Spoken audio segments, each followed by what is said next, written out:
Hi, இன்னைக்கு நம்ம வீட்டில் என்ன பார்க்க போகிறோம்னா, ஒரு குட்டி காக்கா நம்ம வீட்டு பக்கத்துலேயே இருக்க மரத்தில் கத்திக்கிட்டே இருந்துச்சு. பெருசாக இருக்கே அப்படின்னு பார்க்குறீங்களா? ஜூம் பண்ணி எடுத்தனால அது அப்படி தான் தெரியும். சின்ன பிள்ளைங்கள்ட்ட காக்காயை பற்றி என்னடா தெரியுங்க மாதிரி கத்துது அப்படின்னு சொல்லி கேட்டோம்னா, பாட்டி சுட்ட வலையை தூக்கிட்டு போயிடுச்சுலம்மா அந்த காக்கா அப்படின்னு சொல்லிக்கிட்டு இருக்குங்க. அதுங்களுக்கு அது மட்டும் தெரியும்.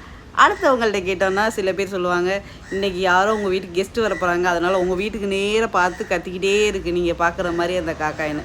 இன்றைக்கி யார் நம்ம வீட்டுக்கு கெஸ்ட்டு வரான்னு தெரியல. யாருக்காவது தெரிஞ்சிச்சுன்னா கமெண்ட் பண்ணுங்கள். நம்ம தேடிட்டு இருப்போம் பாருங்கள், கார்த்திகை அன்னைக்கு அமாவாசை அன்னைக்கு காக்கா வந்து சாப்பாடு எடுக்கணுங்கிறதுக்காக. அன்னைக்கு நீங்கள் தேடி தேடி காக்கான்னு கூப்பிட்டா கூட இது வரமாட்டாது. ஏன்னா அது வயிறு ஃபுல்லாகி ஏதாவது ஒரு பக்கம் செட்டில் ஆயிரும். ஊராக இருந்தால் காலையிலைக்கு சாப்பாடு அள்ளி வச்சோம்னா அதில் வந்து நிறைய காக்கா கும்பலாக வந்து உட்காரும். இது ஒத்த காக்கா எதுக்கு இன்றைக்கி வந்திருக்குன்னே எனக்கும் தெரியல, கன்ஃபியூஷனாக இருக்குது. பிடிச்சா லைக் பண்ணுங்கள், ஷேர் பண்ணுங்கள், மறக்காமல் சப்ஸ்கிரைப் பண்ணிடுங்க. தேங்க்யூ.